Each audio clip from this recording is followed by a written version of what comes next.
After losing our baby to SIDS, my wife and I didn't speak for days. Our neighbor walked over with a pie and said, "At least now you'll get some rest." I slammed the door.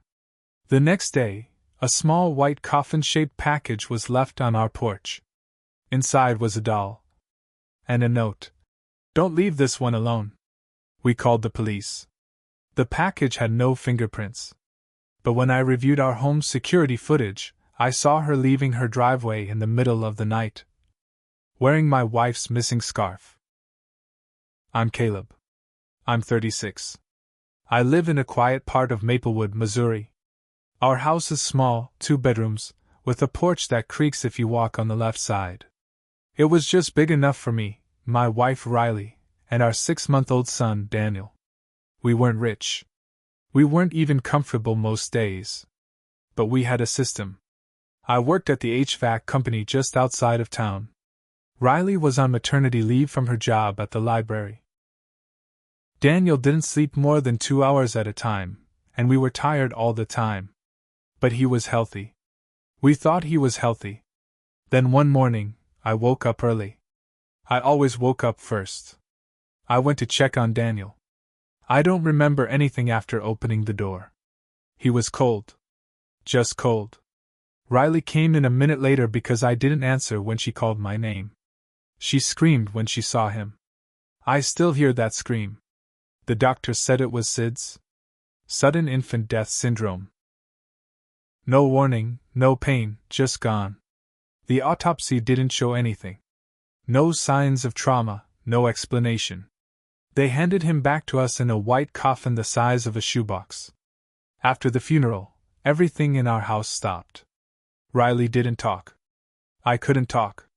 She cried in the bathroom, sometimes with the water running, sometimes not. I sat on the couch and stared at the wall for hours.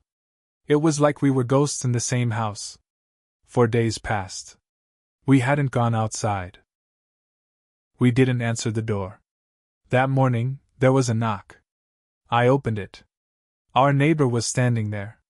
Her name was Marlene.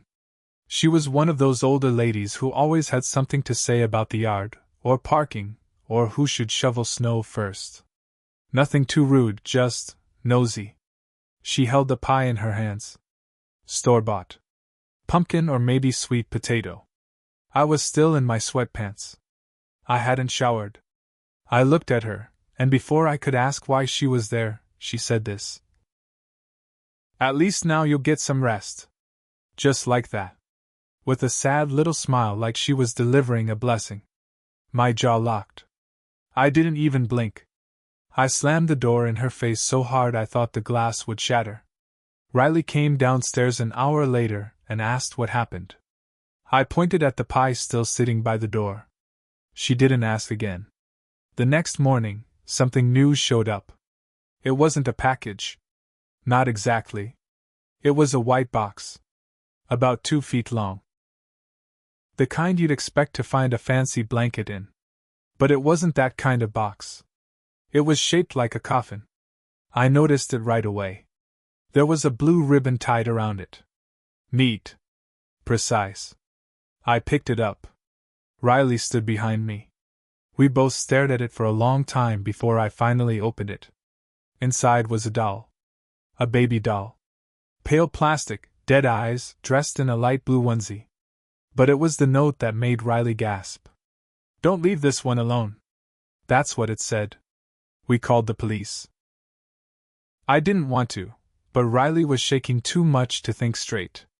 The officer who came looked about 25. Blonde, thin, polite. He said it was probably a prank. But I saw something in his face when he opened the box. He didn't say it out loud, but he knew it wasn't just some dumb joke. He used gloves, took the doll, bagged it. No prints. Nothing on the paper. He said they'd check with neighbors. He said they'd pull nearby footage. But I didn't wait for them. We have a Ring camera on our porch. I checked the timeline. Nothing during the time the box appeared. Just a few bugs flying past the lens. But at 2:37 a.m., I saw something else. Marlene. She was walking down her driveway. No shoes. barefoot in the middle of the night. She crossed the street slowly. Didn't look around. Didn't carry anything that I could see. But she was wearing something that made my chest go tight. My wife's scarf. It was light gray with a soft blue stripe. Riley had worn it the night we lost Daniel. She said she wrapped it around him when we took him to the ER, but afterward she couldn't find it. We figured the paramedics tossed it, or maybe it was left in the hospital room. But here it was. Around Marlene's neck. The footage stopped after she passed the camera's view. I didn't sleep that night. And that was just the beginning. The next morning, I showed Riley the video. She didn't say anything at first. Just stared at the screen. I watched her hands grip the edge of the kitchen table.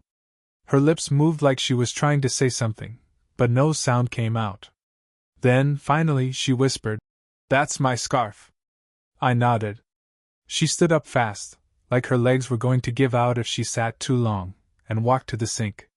She turned on the water and started washing an already clean glass. Over and over. "Why would she have it?" she asked, her voice cracking. "Why would she wear it like that?" I didn't have an answer. I wanted to say maybe she found it somewhere, maybe it blew into her yard. But that didn't explain the box. Or the note. Or the way she smiled at me when she said we'd finally get some rest. I didn't go to work that day. I stayed home, checked the camera feed again and again. Nothing else showed up. But something about the way Marlene moved, slow, aimless, got under my skin. Later that afternoon, I walked across the street. I rang her bell. No answer. But I knew she was home. Her car was in the driveway. Curtains were drawn. Lights were on in the back of the house. I rang again. Then knocked. Still nothing. I was about to leave when I noticed something odd. On the small porch table beside her front door, there was a small ceramic angel. It was broken. Just one wing missing, but what caught my eye was what was stuck underneath it. A baby sock. Not just any sock. I recognized it. It was one of Daniel's. White with tiny blue dots. We'd gotten them from the hospital when he was born. I didn't touch it. I just stared at it. My hands were shaking. I went home and told Riley. She didn't say anything, just walked up to the bedroom and locked the door. I didn't see her the rest of the night. Around 3 a.m., I woke up to movement. I went downstairs and saw Riley sitting on the couch, holding something. It was the baby sock. "I went over," she said. "I took it back." "You went to her house?" She nodded. "Did you talk to her?" "No. Her door was unlocked." "What?" "I didn't go inside," she said. "Just reached in and grabbed it." We didn't talk about it again that night. But the next day, things got worse. We got another package. This time, it wasn't on the porch. It was in the nursery. We hadn't gone into that room in days. The door stayed shut. We couldn't handle it. But I went in that morning because I heard something. It was a low hum. Like a lullaby. The music box on Daniel's dresser was playing. When I opened the door, I froze. The doll was back. It was lying in the crib, arms out, eyes open. And this time, the note was different. It said, "You should have watched him better." I called the cops again. They came, looked around. No sign of a break-in. Windows locked. Door secure. No prints. Again. But Riley lost it. She started screaming at the officer. Demanding they arrest Marlene.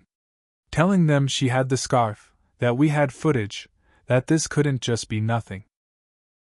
They asked if we had any reason to think Marlene would want to hurt us. I told them I didn't know. I barely knew her. She'd waved at us, brought over a pie once. That was it. But Riley said something then that chilled me. She was always watching.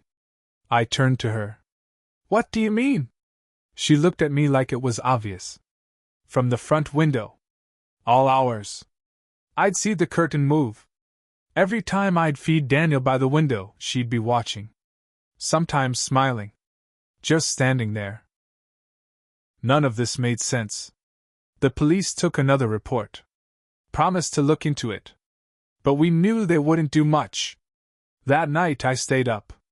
Around 1:30 a.m., I saw her again. Marlene. She was in her front yard, just standing. No shoes. Same scarf. She was staring at our house. Just staring. I grabbed my phone. Took pictures.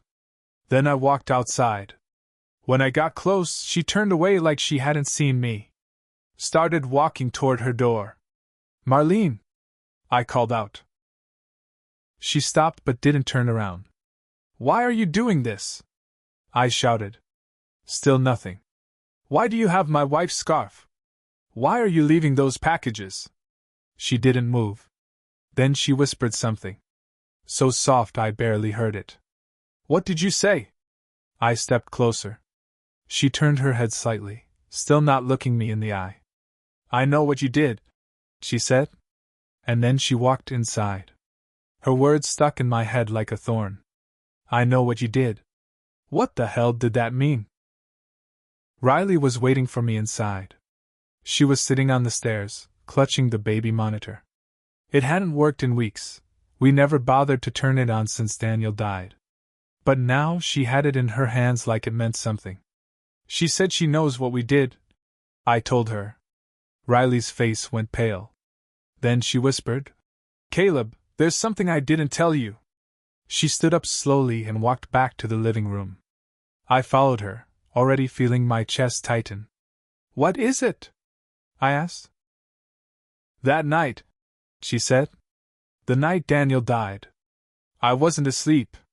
I stared at her. What do you mean? She wouldn't look at me. I heard him cry. Just once. I was so tired. I didn't get up. I thought you would. I sat down, feeling like the floor shifted underneath me. I thought you had him, I said, but my voice was quiet. I woke up and he was cold. I thought you had him, she repeated, like it would make it easier. I don't know how long he was crying. But Marlene could have heard him too. We sat in silence. The next morning, there was a knock at the door. It wasn't Marlene. It was her daughter. We'd never seen her before. Maybe late 20s, tall, wearing scrubs. She introduced herself as Haley. Said she was visiting for the week to help her mom. Is everything okay? She asked. My mom said you've been accusing her of things. I told her about the scarf, the packages, the doll.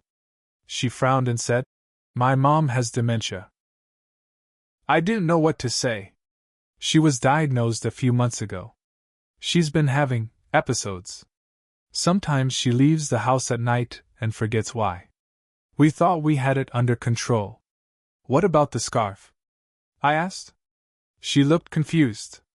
I don't know about a scarf. I showed her the footage on my phone. She stared at it for a long time. Then she shook her head. That doesn't look like my mom's usual behavior, but I can't explain it. I'm sorry. What about the packages? Riley asked from behind me. Haley paused. I'll ask her. But please, don't call the police again unless you're sure. She's not dangerous. She's confused. She gets fixated. She left after that. That night I couldn't sleep. I kept thinking about what Marlene had said. I know what you did. Around 3 a.m., I heard the front door creak. I ran downstairs, heart pounding. The door was cracked open. Riley wasn't in bed.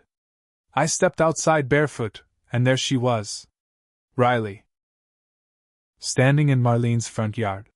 Facing the house. I walked to her slowly. What are you doing? I whispered. She didn't turn around. She's in there. I looked up. A light was on in Marlene's bedroom window.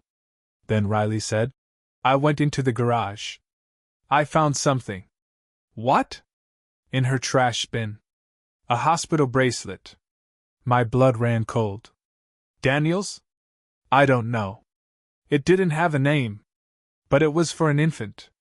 And it wasn't old. The next day, I went to the police station. I told them everything. The packages.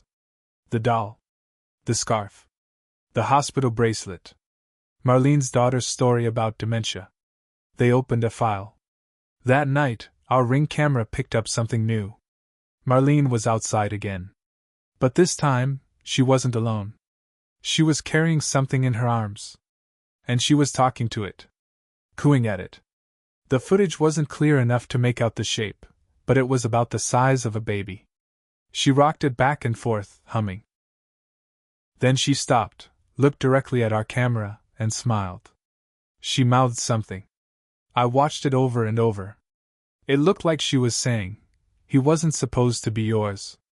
After I saw that footage, something broke inside me. He wasn't supposed to be yours.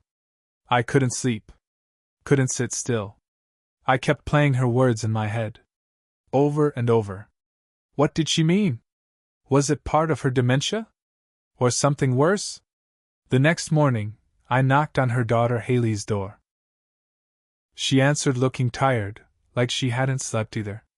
"I need to see inside the house," I said. She blinked. "Why?" "Because I think she's hiding something. Maybe more than one thing." Haley looked unsure, but I saw her eyes shift. Something in her knew I was right. Maybe she'd seen things too. Maybe she didn't want to admit it. Finally, she stepped aside. 5 minutes. Inside, the house smelled off, like mold and dust and something sweet rotting. The living room was neat, but the hallway to the back was cluttered with boxes and old toys. Toys meant for a baby.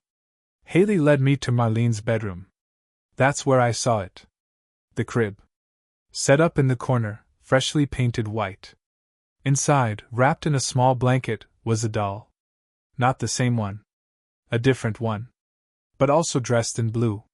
Next to the crib was a shelf filled with baby bottles, pacifiers, even a stack of unopened diapers. "This wasn't here last week," Haley whispered. "She must have set it up again." I walked over and picked up the blanket. It was Daniel's. My hands shook. "Where did she get this?" I asked, turning to Haley. "I don't know." I opened the drawer beside the crib. Inside was a stack of photos. Most were old, faded. But one was new. It was a picture of me and Riley, taken from our porch. From an angle that could only be reached from Marlene's upstairs window. I grabbed the whole drawer and dumped it out. Among the mess was something else. A small vial with a hospital label. Diphenhydramine. Infant dosage. "What the hell is this?" I asked. Haley stepped forward, picked it up. Her face strained of color. "She told me she used to volunteer at the maternity ward," she said slowly. "That's how she used to cope, after we lost my brother." I turned to her. "You had a brother?" She nodded. "He died when he was 6 months old. SIDS too. She never let it go. She got obsessed. Thought she was being punished." It all clicked. The watching. The comments. The scarf. The crib. The doll. Marlene lost a baby once, and when she saw us with Daniel, something twisted inside her. She didn't want to comfort us. She wanted to replace us. I left the house shaking, carrying the vial and the photo. I went straight to the police. This time, they listened. The detective took one look at the medicine and the surveillance footage I had, Marlene carrying something in the night, speaking to it, and issued a warrant. When they searched her home, they found more than just baby supplies. They found a journal. Pages and pages of writing. Some in full sentences, others scrawled and barely readable. One page read, "He cries and cries and cries. They don't love him. He belongs to me now." Another said, "She left him alone. She didn't deserve him." Another, "I had to do something. He was mine first." The autopsy report for Daniel was reopened. They tested for substances again. This time, they found trace levels of diphenhydramine in his system, enough to sedate a baby, but not enough to raise flags in a normal screen. We never gave him anything like that. The new cause of death? Overdose, ruled suspicious. Marlene was arrested. But that wasn't the end. Riley couldn't look at me for weeks. The guilt crushed her, thinking she should have gotten up that night, thinking she let our son die in the same house where a neighbor watched everything. And me? I had to live with the truth that I'd assumed it was just a horrible, tragic accident. I hadn't listened to Riley when she said something felt off. I told her to let it go. Told her the cops wouldn't do anything. They almost didn't. But I kept digging. And I found the truth. Marlene was ruled mentally unfit to stand trial. She was sent to a long-term psychiatric facility. She never said another word to us. Never confessed. Never explained. But I didn't need her to. Because in the end, I knew what happened. She poisoned our son. She took the one thing we loved more than anything. And she thought we wouldn't notice. But I did. And I made sure she never got to do it again.